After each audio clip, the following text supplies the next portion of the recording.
പനീർ ഒന്ന് കട്ട് ചെയ്തെടുക്കാം. പനീർ നമ്മൾ പീസാക്കി വെച്ച് പൊടി ഇട്ട് കൊടുക്കാം.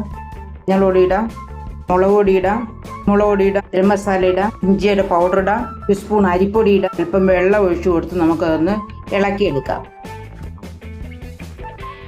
ആ പനീറിനകത്തോട്ട് ഈ മസാലയൊന്ന് തേച്ച് പിടിപ്പിക്കാം. നമ്മൾ മീൻ ഫ്രൈ ചെയ്യുമ്പോൾ മസാല തേക്കത്തില്ലേ, അതേപോലെ നമുക്ക് എല്ലാത്തിനകത്ത് ആ മസാലയൊന്ന് പിടിപ്പിച്ച് വെക്കാം.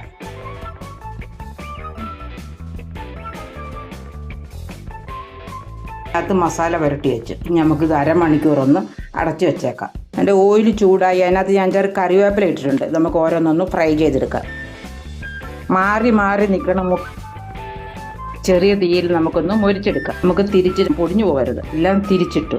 ഇനി ആ ഭാഗം മൊരിയട്ടെ. 4 വശവും ഇടയ്ക്കിടയ്ക്ക് തിരിച്ചിട്ട് നല്ല വൃത്തിയായിട്ട് അതൊന്ന് മൊരിച്ചെടുക്കാം. നല്ല വൃത്തിയായിട്ട് നമ്മൾ മൊരിച്ചു. നമുക്ക് അതിൽ നിന്ന് ഓരോന്നിങ്ങി പറക്കിയെടുക്കാം. ഈ പ്ലേറ്റിലോട്ടിടാം. സൈഡ് ഡിഷ് വെറൈറ്റി ആയിട്ടുള്ള ഒരു ഫ്രൈ നമ്മൾ ഫ്രൈ ചെയ്ത് വെച്ചു. പനീർ ഫ്രൈ നമ്മൾ സവാള കട്ട് ചെയ്ത് വെച്ചു. ഒരു പീസ് ഞാനൊന്ന് കഴിച്ച് നോക്കട്ടെ. നല്ല കൃത്യമായിട്ടുണ്ട്. ഇവിടെ ഒരു ഉള്ളിയും കൂടെ കടിക്കാം. ടേസ്റ്റായിട്ടുള്ള ഒരു സൈഡ് ഡിഷ് പനീർ ഫ്രൈ. വളരെ ടേസ്റ്റി ആയിട്ടുള്ള ഒരു പനീർ ഫ്രൈ.